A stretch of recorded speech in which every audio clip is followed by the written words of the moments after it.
Captain Jake Morrison stood on the bridge of the UES Discovery, watching the stars streak past through the main view screen. His hands gripped the rail tightly as excitement and worry battled in his chest. After 3 months of travel, they were almost at their destination. Earth's first diplomatic mission to meet the Galactic Council was about to begin. "Sir, we're getting a message from the Zephyrian escort ships," called out Lieutenant Pete Davis from the communication station. "They say we'll reach the meeting point in 2 hours. Jake nodded and looked around the bridge. His crew had worked hard for this moment.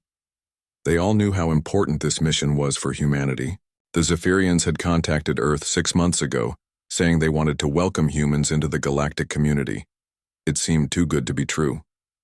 Dr. Lisa Carter walked onto the bridge, carrying a datapad filled with notes about alien biology. She was Earth's best scientist when it came to studying other life forms. Her blonde hair was pulled back in a simple ponytail, and her blue eyes sparkled with curiosity. "Captain, I've finished reviewing all the data we have on the 3 main species," she said. "The Zephyrians seem friendly enough, but I'm still worried about the Krath and the Vex. The information they gave us is very limited." Admiral Ben Hayes, a tall man with gray hair and serious eyes, joined them on the bridge. He commanded the small fleet of ships that escorted the Discovery. "I don't like it either, Doctor. Something feels wrong about this whole setup." Jake understood their concerns. The alien races had insisted that humans bring only a small diplomatic fleet. They said it was to show trust and peaceful intentions. But to Jake, it felt more like they were being asked to come defenseless. Susan Walsh, Earth's diplomatic attaché, entered the bridge carrying several containers. She was a smart woman in her 40s who had spent years learning about alien cultures. "I have the gifts ready for presentation," she announced. "Music from different Earth cultures, artwork from our greatest artists, and samples of our scientific discoveries." "Good work, Susan," Jake replied. "Let's hope they appreciate what humanity has to offer." The hours passed slowly as they traveled deeper into space.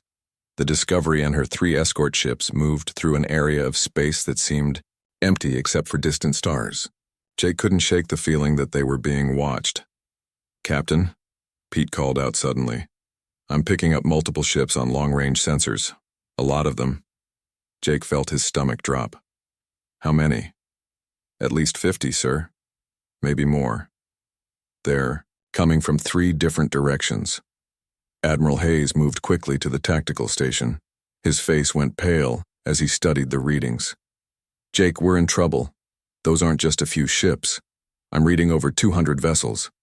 Dr. Carter looked confused. But the Zephyrian said this was just going to be a small welcoming ceremony.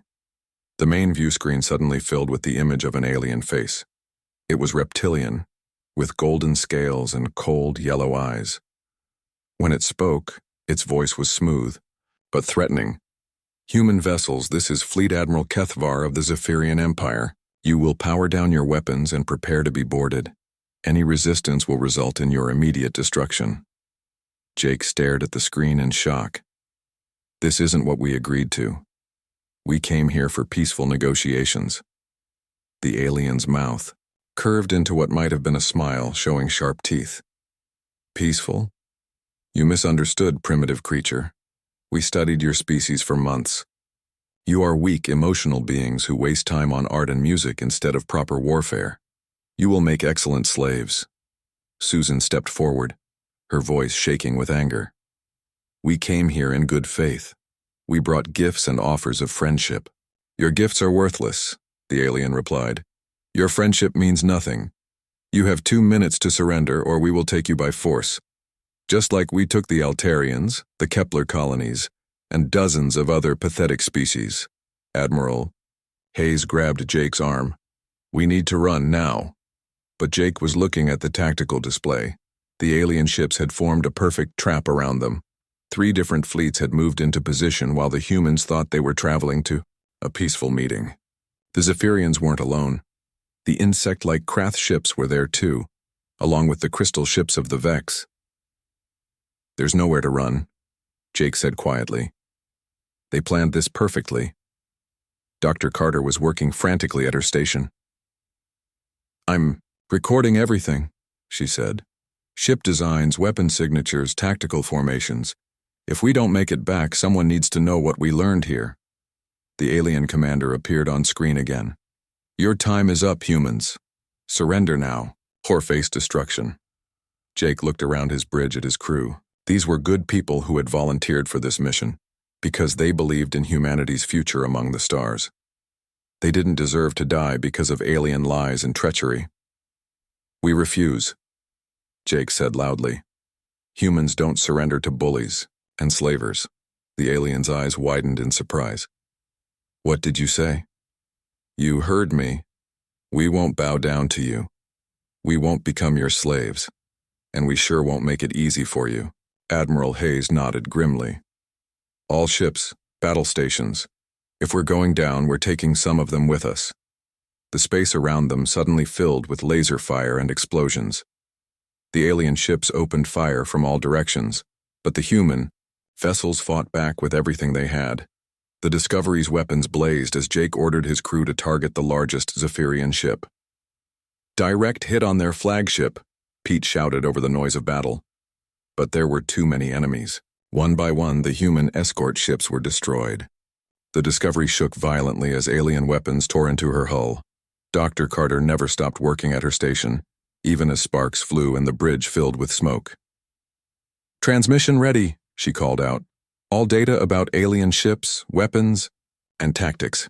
Sending to Earth now. Lisa, get to the escape pods, Jake ordered. She shook her head. I need to make sure this gets through. Earth has to know what they're really facing. The ship shuddered again as more weapons hit. The lights flickered and went out, leaving only emergency power. Dr. Carter's fingers flew over her controls as she completed the transmission to Earth. In her final message, she spoke clearly into the communication system. This is Dr. Lisa Carter, of the UES Discovery. The aliens lied to us. This was never about peace or diplomacy. They want to enslave or kill us just like they did to other species. They think we're weak because we make art and music. They think we're just another helpless species they can easily conquer. Another explosion rocked the ship. Carter could hear the hull breaking apart around them. They have no idea what they've just awakened, she continued. Tell Earth what happened. Here. Tell them that humanity doesn't give up. Tell them that we'll be back. The transmission ended as the Discovery's reactor finally failed. The ship broke apart in the cold darkness of space, taking her crew with her. But the message was already traveling toward Earth at the speed of light, carrying with it everything humanity would need to know about their new enemies. The aliens thought they had won an easy victory against a primitive species. They were about to learn how wrong they were. President Ryan Clark sat in the Situation Room deep beneath the White House, staring at the message that had just arrived from space. The holographic display showed Dr. Lisa Carter's final transmission, playing her last words over and over again. Around the table, the most powerful people on Earth watched in stunned silence. How long ago did this happen? Clark asked quietly. General Patricia Stone, head of Earth Defense Command, checked her tablet. The transmission arrived 20 minutes ago. Based on the distance, the attack happened 3 days ago. The Discovery and all her escorts are gone. Mr. President. Clark closed his eyes for a moment. Captain Morrison, Dr. Carter, Admiral Hayes, and dozens of other brave people had died believing they were going to make history by joining a peaceful galactic community. Instead, they had walked into a trap.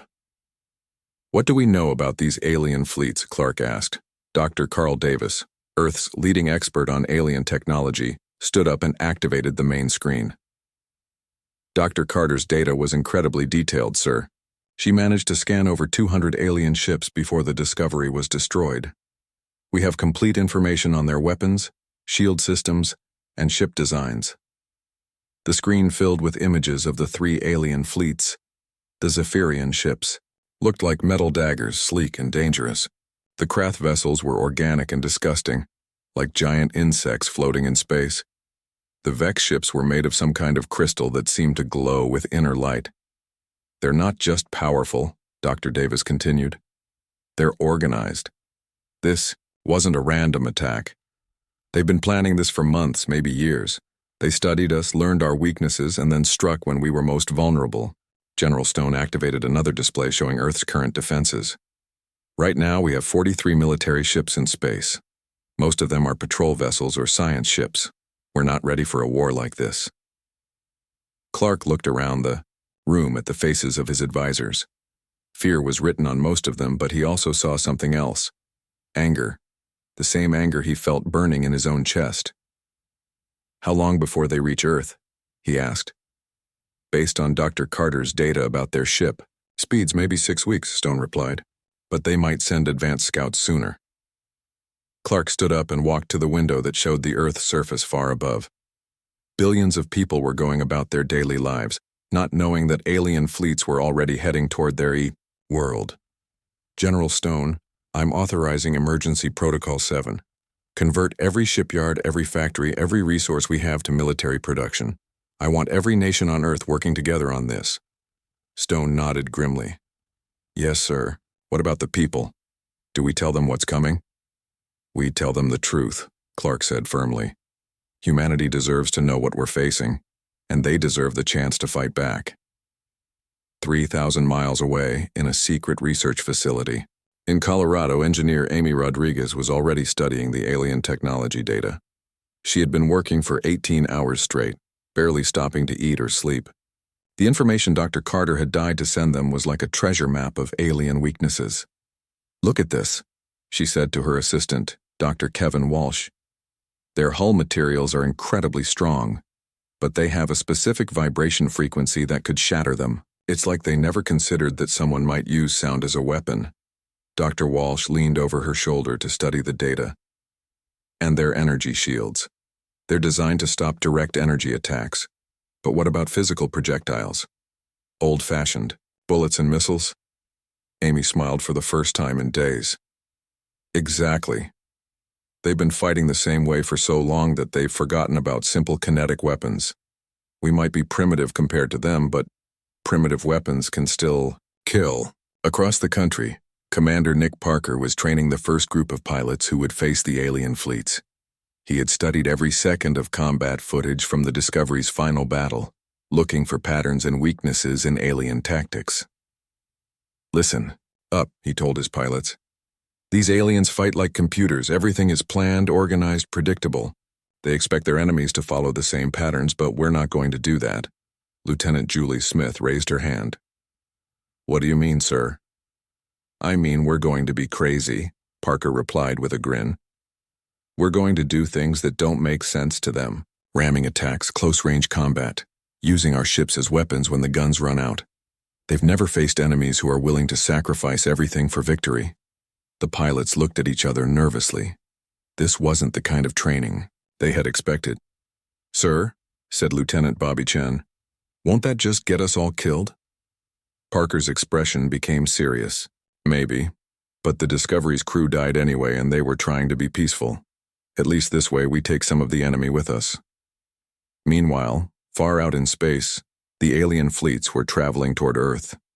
Fleet Admiral Keth Var stood on the bridge of his flagship, watching the stars pass by. He was pleased with how easily the human ships had been destroyed.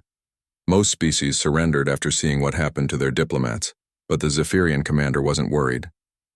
Humans were just another primitive species that would soon join the ranks of the enslaved.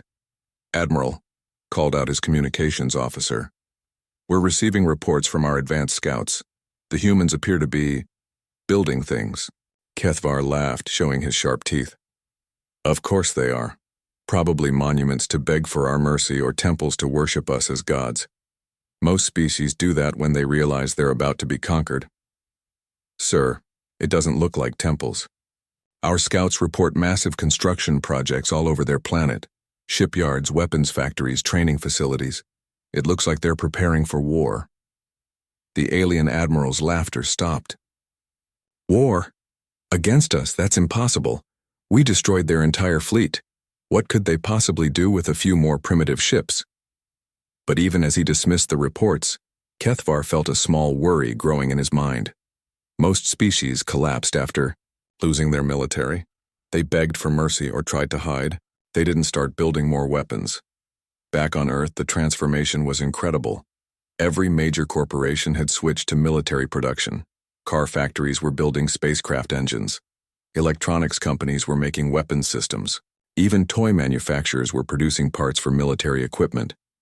President Clark stood before the United Nations, addressing representatives from every nation on Earth. Behind him, a massive screen showed the alien fleets approaching their world. 6 months ago, we thought we were alone in the universe, he began. 3 days ago, we learned that we have neighbors among the stars. Unfortunately, those neighbors want to enslave or kill us all. The representatives murmured among themselves, but Clark continued speaking. They think we're weak because we create art and music instead of spending all our time on warfare. They think we're cowards because we tried diplomacy instead of attacking first. They think we're just another helpless species that will surrender when faced with superior force.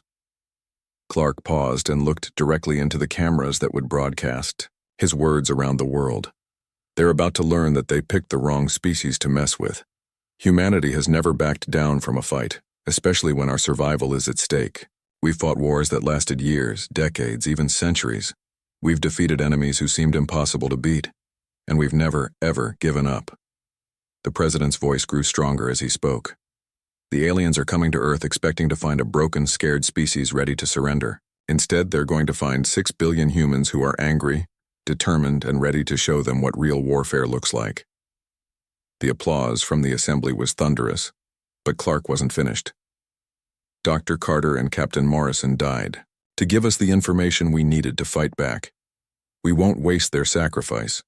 When those alien fleets arrive at Earth, they'll find that humanity remembers its heroes, and we never forgive those who kill them. In space, the alien advance. Scouts were sending back more reports about human activity, ship construction, weapons testing, military training, all happening at a speed that seemed impossible for such a primitive species. Fleet Admiral Kethvar studied the reports with growing unease. This wasn't how conquered species were supposed to behave, but it was too late to change course now. His fleets were already committed to the attack. He just hoped that the humans would come to their senses and surrender before they forced him to destroy their entire planet. Fleet Admiral Kate Murphy stood on the bridge of the UES Retribution, watching the Proxima Centauri system grow larger on the main screen. 6 weeks had passed since the Discovery's destruction, and Earth's new fleet was finally ready for its first real battle. The massive dreadnought she commanded was unlike anything humanity had ever built before. It was bigger, stronger, and deadlier than any ship in Earth's history. "Admiral, we're detecting the alien base on the 3rd planet," reported Commander Lisa Park from the sensor station. 47 enemy ships in orbit, plus surface installations. Murphy nodded grimly. The aliens had been busy building their forward base while Earth prepared for war. Intelligence reports showed that this base was meant to be the launching point for the final attack on humanity's home system. "All ships, battle stations," Murphy ordered. "This is what we trained for. Remember what they did to the Discovery." Around the Retribution, 36 other human warships moved into attack formation. Each one carried weapons and technologies that had been developed in the frantic weeks since the ambush. The human fleet was smaller than the alien force, but Murphy hoped that surprise and new tactics would even the odds. Captain Tony Mitchell commanded the destroyer UES Fury, one of the fastest ships in the human fleet. He had volunteered for the most dangerous mission of the attack. His ship would go in first, drawing alien fire while the main fleet got into position. "Fury to Retribution," he called over the radio. "We're beginning our attack run now." "Good hunting, Tony," Murphy replied. "Make them pay for what they did." The Fury accelerated toward the alien base at maximum speed. Within minutes, the alien sensors detected the human ship. Alarms began sounding on alien vessels throughout the system as they scrambled to respond to the unexpected attack. On the bridge of the Krath hive ship, Commander Vextar couldn't believe what he was seeing. "A single human ship is attacking our entire fleet? Are they insane?" "It must be some kind of mistake," replied his tactical officer. "No species would be foolish enough to attack us with such a small force." But the Fury wasn't alone for long. As the alien ships moved to intercept the destroyer, the rest of the human fleet dropped out of hyperspace right in the middle of their formation. "Surprise!" Murphy shouted as the Retribution's massive guns opened fire. The aliens had never experienced anything like this before. Every other species they had conquered fought defensively, trying to protect their ships and minimize losses. But the humans attacked with a fury that seemed almost suicidal. Dr. Helen Brooks, working from the Retribution's Tactical Center, watched the battle unfold on multiple screens. She had spent weeks studying alien combat patterns, looking for weaknesses that human forces could exploit. "Admiral, the aliens are trying to form their standard battle formation," she reported. "They're moving into a defensive sphere around their command ship." "Not if we can help it," Murphy replied. "All ships execute Plan Chaos." The human fleet suddenly broke apart, each ship moving in a different direction. Instead of forming neat battle lines like the aliens expected, the human ships attacked from every angle at once. It was complete madness from the alien perspective, but it was exactly what the humans had planned. The Krath commander tried to coordinate his forces, but the human attacks made no sense. "Why are they ramming our ships?" he demanded. "Don't they care about their own losses?" Captain Mitchell answered that question when his destroyer, badly damaged by alien fire, suddenly changed course and slammed directly into the side of a Vex crystal ship. The explosion destroyed both vessels, but it also created a gap in the alien formation that other human ships quickly exploited. "Fury is down," reported the communications officer on the Retribution. Captain Mitchell didn't make it out. Murphy felt the loss of every crew member, but she couldn't let grief slow her down now. Tony knew the risks. Make sure his sacrifice counts. Lieutenant Sarah Williams, commanding a small reconnaissance ship, had been watching the battle from a distance. Her job was to gather intelligence on alien tactics and technology. But when she saw a group of damaged human ships being overwhelmed by enemy forces, she made a decision that would have shocked her alien opponents. Instead of retreating to safety, Williams flew her tiny ship directly at the largest Zephyrian vessel. Her ship wasn't armed with heavy weapons, but it was fast and equipped with the latest human armor-piercing technology. "This is for the Discovery," she shouted as her ship struck the alien cruiser's bridge section. The impact didn't destroy the large alien ship, but it killed the command crew inside. Without leadership, the cruiser drifted helplessly, while human boarding parties, led by Colonel Frank Turner, moved in to capture it. Turner and his Marines had trained specifically for fighting inside alien ships. They wore new armor designed to protect against alien weapons, and they carried guns that fired old-fashioned bullets instead of energy beams. The aliens' personal shields were useless against simple metal projectiles. "Move fast and hit hard," Turner ordered his troops as they cut through the alien hull. These bugs aren't used to close combat. The Zephyrian crew tried to defend their ship, but they had never fought enemies who were willing to engage in brutal hand-to-hand combat. Most alien species surrendered rather than fight to the death, but the human Marines showed no mercy. Within an hour, Turner's forces had captured the alien cruiser and were downloading its computer systems. The intelligence gathered from that single ship would give Earth valuable information about alien technology and battle plans. But the real shock came when other alien ships saw what the humans had done. Never before had a primitive species captured one of their vessels in combat. It was supposed to be impossible. "How did they do this?" demanded Fleet Admiral Kethvar when he received the battle reports. The Zephyrian cruiser was equipped with the latest shields and weapons. How did simple mammals manage to capture it? His communications officer was pale with fear. "Sir, the human boarding parties used projectile weapons. Our shields don't stop physical bullets. And their soldiers, they fought like wild animals. They didn't seem to care about their own safety." Kethvar stared at the reports in disbelief. Every other species the aliens had conquered fought predictably.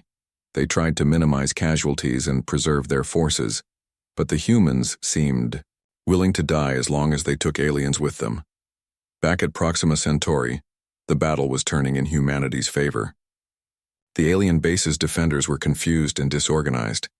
They had lost their command ship, several major vessels had been captured or destroyed, and the human fleet was still attacking with relentless aggression. Admiral Murphy watched the tactical display as alien ships began to retreat. "All ships pursue and destroy. Don't let any of them escape to warn their fleets." The human ships chased the fleeing aliens through the system, picking them off one by one. By the time the battle ended, Only 3 alien vessels had managed to escape. The rest were either destroyed or captured. As the Retribution surveyed the wreckage of the alien base, Murphy allowed herself a moment of satisfaction. Humanity had won its first major victory against the galactic powers. But she knew this was just the beginning. "Send a message to Earth," she ordered. "Tell them we've taken Proxima Centauri. Tell them that Captain Mitchell, Lieutenant Williams, and all our other losses have been avenged." Dr. Brooks approached the Admiral with a data pad full of information they had captured from alien computers. "Admiral, you need to see this. The aliens have detailed records of dozens of other species they've enslaved. Some of them have been under alien control for hundreds of years." Murphy studied the information with growing anger. The 3 galactic powers hadn't just attacked humanity. They had been enslaving and destroying entire civilizations for centuries. Every species that had tried to resist had been crushed. "Not anymore," Murphy said quietly. "Send this information to Earth immediately. The President and the military commanders need to know that we're not just fighting for humanity's survival. We're fighting to free every species that these monsters have enslaved." On distant alien worlds, the news of the defeat at Proxima Centauri spread quickly. For the first time in generations, enslaved species began to whisper about the savage humans who had actually fought back against their oppressors. Some began to wonder if freedom might be possible after all. The Galactic Council called an emergency meeting to discuss the human problem. But it was already too late. Earth had tasted victory, and humanity would never stop fighting until every last alien tyrant was destroyed. Grand Admiral Thexmore stood in the command center of his massive flagship, the Pride of Zephyr, watching the largest alien fleet in galactic history prepare for battle. 500 warships surrounded him, representing the combined might of 3 galactic empires. Krath bioships floated like enormous insects beside sleek Zephyrian destroyers and glowing Vex crystal battleships. "This will end the human problem once and for all," Thexmore declared to his assembled commanders. "No primitive species has ever defeated a fleet of this size. After we destroy their homeworld, every species in the galaxy will understand the price of resistance." Commander Zekhar of the Krath nodded his insect head. "Our analysis shows that humans fight with emotion instead of logic. This makes them unpredictable but also weak. They cannot match our superior technology and numbers." Crystal Lord Vexithol spoke with a voice that sounded like singing metal. "The Vex hegemony has prepared special weapons for this battle. We will turn their own planet's gravity against them." The massive alien fleet moved through space toward Earth's solar system, confident that they were about to witness the end of human civilization. They had studied the Battle of Proxima Centauri and dismissed it as luck. Surely no species could defeat them when they brought their full power to bear. But deep in the asteroid belt between Mars and Jupiter, Admiral Kate Murphy was preparing humanity's response. The human fleet had grown to over 200 ships in the months since Proxima Centauri. More importantly, every vessel carried new weapons and tactics designed specifically to counter alien advantages. "All ships, this is Admiral Murphy," she broadcast to the human fleet. "Today we implement Plan Savage. The aliens think they know how we fight because they've been watching us for months. They're about to learn that humans always have more tricks to show." Commander Steve Adams sat in the cockpit of his fighter, leading a squadron of 50 small, fast ships. Each fighter carried a new type of weapon that engineer Amy Rodriguez had developed. Instead of energy beams or missiles, they fired clouds of metal pellets at incredible speeds. The aliens' shields were useless against thousands of tiny projectiles, hitting simultaneously. "Red Squadron, remember the briefing," Adams told his pilots. "We're not trying to destroy their big ships with our fighters. We're trying to blind them, confuse them, and create openings for our capital ships." Captain Dave Roberts commanded the modified frigate UES Vengeance, a ship that looked normal from the outside but carried a terrible secret. Dr. Carl Davis had found a way to turn a ship's reactor into a massive bomb. The Vengeance was designed to get close to the largest enemy ships and then explode with the force of a small star. "Dave, are you sure about this?" Admiral Murphy asked him over the radio. Roberts smiled grimly. "Admiral, my brother died on the Discovery. This is personal for me. Besides, someone has to show these aliens what human determination really looks like." The alien armada dropped out of hyperspace at the edge of Earth's solar system, expecting to find a few desperate human ships waiting to be destroyed. Instead, they found nothing but empty space and distant asteroids. "Where are they?" demanded Grand Admiral Thexmore. "Our scouts reported human ships throughout this system." His sensor officer checked the readings again. "Sir, I'm not detecting any large human vessels. Only small objects scattered throughout the asteroid field." "Those aren't objects," Thexmore realized suddenly. "Those are ships. They're hiding among the asteroids." The human fleet revealed itself all at once, rising from behind asteroids and emerging from hidden positions throughout the solar system. But instead of forming battle lines, the human ships attacked from every direction simultaneously. "It's another ambush," cried Commander Zekar, "just like at Proxima Centauri." But this ambush was different. The humans had learned from their previous victory and developed new tactics specifically for fighting larger fleets. Instead of trying to match the aliens ship for ship, they used the solar system itself as a weapon. Commander Adams led his fighter squadrons in the first attack. The small human ships darted between the massive alien vessels like angry hornets, firing clouds of metal pellets that shredded sensors and communication equipment. The aliens found themselves blind and unable to coordinate their response. "I can't see anything," reported a Vex commander. "These primitive projectiles are interfering with our crystal sensors." While the fighters caused chaos, the human capital ships used tactics that horrified their alien opponents. Captain Rachel Smith commanded the battleship UES Thunder, which deliberately rammed a Krath bioship 3 times its size. The impact crippled both vessels, but Smith's crew immediately began boarding the alien ship. Engineer Janet Moore had equipped the Thunder's Marines with new weapons that fired explosive rounds designed to penetrate alien armor. The Krath defenders, who were used to energy weapons, couldn't understand how simple bullets were cutting through their biological defenses. "These humans fight like animals," screamed a Krath warrior before a human Marine's rifle ended his complaints. Real shock came when Captain Roberts piloted the Vengeance straight at the Pride of Zephyr. Grand Admiral Thexmore watched in disbelief as the small human ship ignored all attempts to destroy it and crashed directly into his flagship's main reactor. "What are they doing?" Thexmore demanded. "That ship is too small to damage us." The explosion that followed lit up the entire solar system. The Vengeance's modified reactor detonated with such force that it destroyed not only the flagship, but 6 other alien vessels that were too close to the blast. Captain Roberts and his crew died instantly, but their sacrifice eliminated the alien fleet's command structure. Without their leader, the alien forces began to panic. They had never faced an enemy willing to sacrifice entire ships just to damage them. Every species they had conquered before tried to preserve their forces and minimize losses. But the humans seemed to view their own deaths as acceptable as long as they took aliens with them. Dr. Helen Brooks, now commanding her own ship, the research vessel UES Discovery 2, used the chaos to capture alien technology and prisoners. Her boarding parties specialized in taking enemy ships intact, gathering intelligence that would help humanity in future battles. "Admiral Murphy, we've captured a Vex command ship," Brooks reported. Their computers contained detailed star charts showing every enslaved world in the galaxy. Murphy felt a surge of hope as she watched the alien fleet crumble around them. Humanity wasn't just winning this battle. They were gathering the information needed to free every species the aliens had oppressed. The tide of battle turned completely when human reinforcements arrived from Mars and the outer planets. Admiral Murphy had hidden additional ships throughout the solar system, and now they struck the confused alien fleet from behind.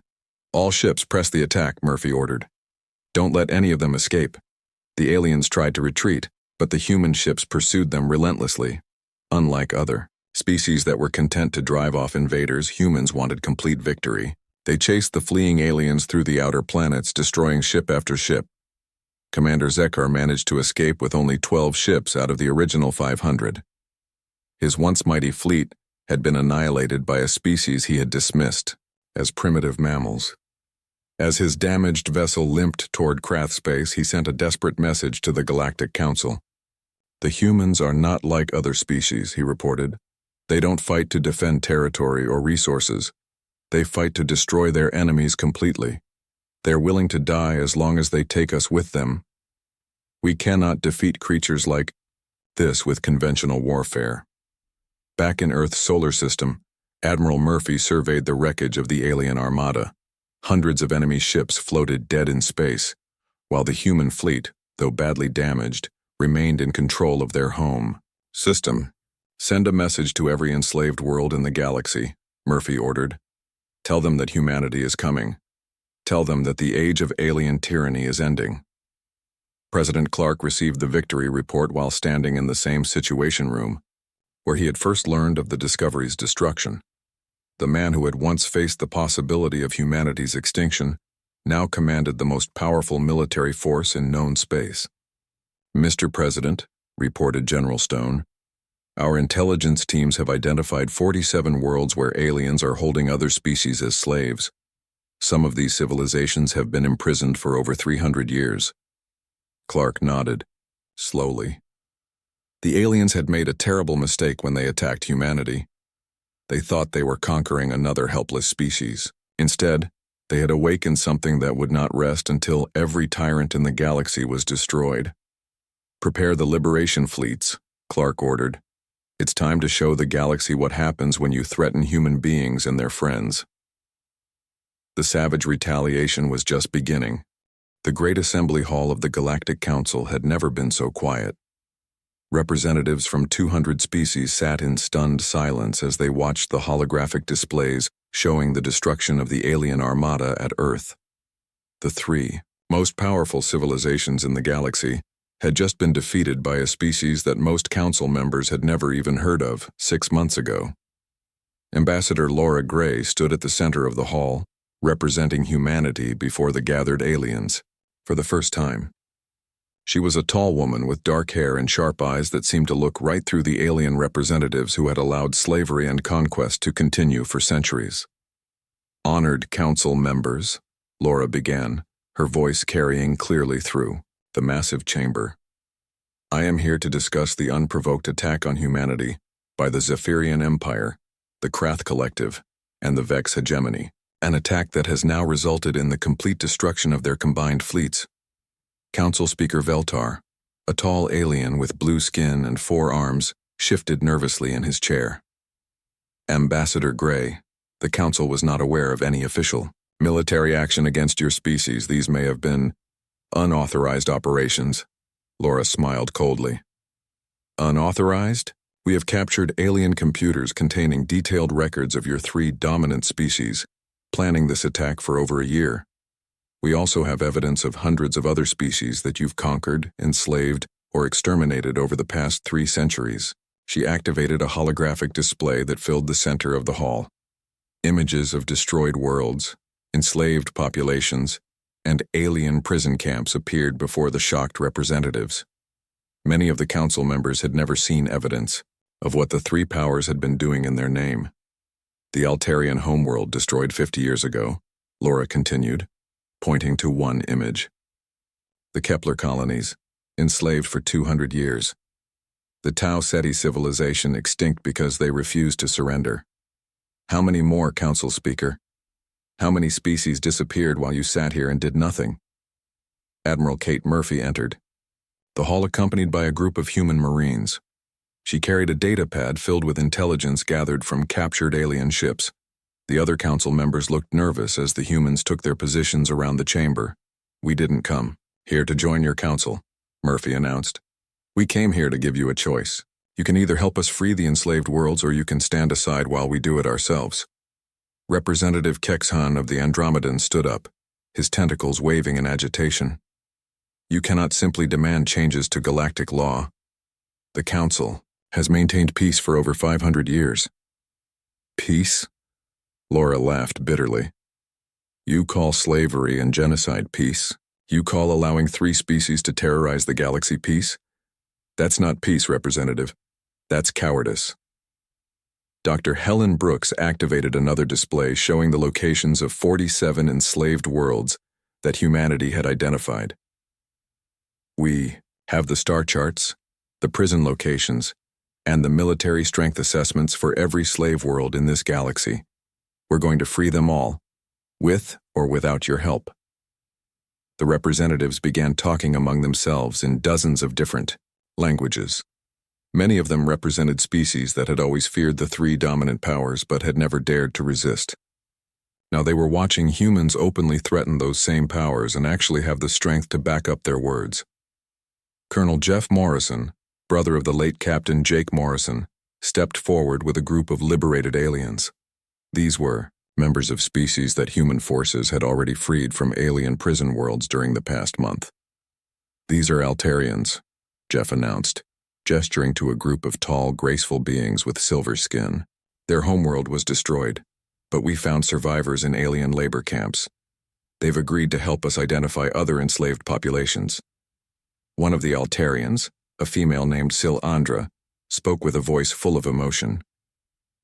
"For 50 years, we believed we were the last of our kind. The Galactic Council told us that resistance was hopeless, that we should accept our fate. But the humans showed us that freedom is always possible if you're willing to fight for it." Council Speaker Veltar looked increasingly uncomfortable. "Ambassador Gray, surely we can negotiate some kind of compromise. The Council cannot simply authorize military action against its own member species." "Then you're not much of a council, are you?" Laura replied. "Here's what's going to happen. Humanity is forming the Liberation Coalition. Any species that wants to join us in freeing enslaved worlds is welcome. Any species that tries to stop us will be treated as an enemy." Representative Mordal of the Centaurians raised one of his 6 hands. "What about the existing power structure? The 3 empires still control vast territories and resources." Admiral Murphy smiled grimly. "Not anymore, they don't. Our liberation fleets are already operating in 12 systems. The Zephyrian Empire has lost contact with half of their colonies.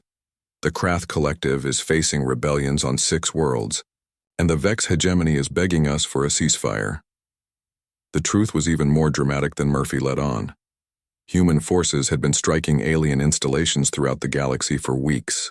Unlike the slow, predictable warfare that aliens expected, humans attacked multiple targets simultaneously with overwhelming force.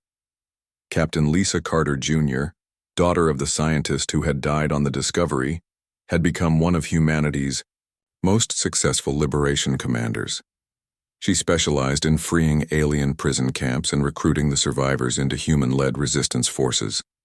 "Every species we liberate wants to join our coalition," Carter reported to the Council via hologram from a recently freed world. "They've been waiting centuries for someone to stand up to the 3 empires. Now that we've shown it's possible, they're ready to fight for their freedom." The Council session was interrupted when news arrived that changed everything. The Zephyrian Empire, once the most powerful force in the galaxy, had just surrendered unconditionally to human forces. Ambassador Laura Gray read the surrender document aloud to the stunned Council. "The Zephyrian Empire agrees to release all enslaved populations, pay reparations to their victims, and submit to human oversight of their military forces. Any Zephyrian found participating in slavery or conquest will be tried by human courts." Representative Kexhan's tentacles went limp with shock. "Impossible. The Zephyrians have never surrendered to anyone." "They have now," Murphy replied. "And the Krath and Vex will follow soon. We've proven that their fleets can't protect them from human justice." Council Speaker Veltar stood up slowly, his forearms trembling. "What do you want from the Council, Ambassador Gray?" Laura looked around the hall at the faces of aliens who had spent centuries living in fear of the 3 empires. "We want you to choose. Join the Liberation Coalition and help us build a galaxy based on freedom instead of fear. Or stay here in your safe council chamber while we do the hard work of making the galaxy a better place." One by one, representatives began standing up and declaring their species' intention to join the coalition. The Andromedans, the Centaurians, the Tau Cetians, and dozens of others pledged their support to humanity's cause. Within hours, over half the council had voted to dissolve the old galactic government and form a new alliance based on human principles of freedom and justice. 3 months later, President Ryan Clark stood on the bridge of the UES Discovery 2 as it approached. The last enslaved world in the galaxy. Captain Lisa Carter Jr. commanded the ship that bore her mother's name, ensuring that the woman who had died to warn Earth would be remembered as the one who started the Galactic Revolution. "Mr. President," Carter reported, "the local population is already in revolt. They heard that humans were coming and decided to free themselves rather than wait for rescue." Clark smiled as he watched the celebrations on the planet below. Freebuxio. Slaves danced in the streets while their alien oppressors fled or surrendered. The galaxy would never be the same. "Dr. Carter would be proud," he said quietly. "She died believing that humanity could make a difference in the galaxy. I think we've proven her right." Admiral Murphy joined them on the bridge, carrying reports from liberation fleets throughout the galaxy. "Sir, we've received surrender offers from the last Krath colonies. The Vex hegemony dissolved itself yesterday rather than face human justice. It's over." The president nodded, looking out at the stars that now represented not conquest to be made, but friends to be protected. Humanity had gone from a single planet to the leaders of galactic civilization in less than a year. "Send a message to Earth," Clark ordered. "Tell them that Dr. Lisa Carter's final transmission has been answered. Tell them that we remember our fallen and we never forgive those who made them martyrs. And tell them that the galaxy is finally free." The age of human liberation had begun.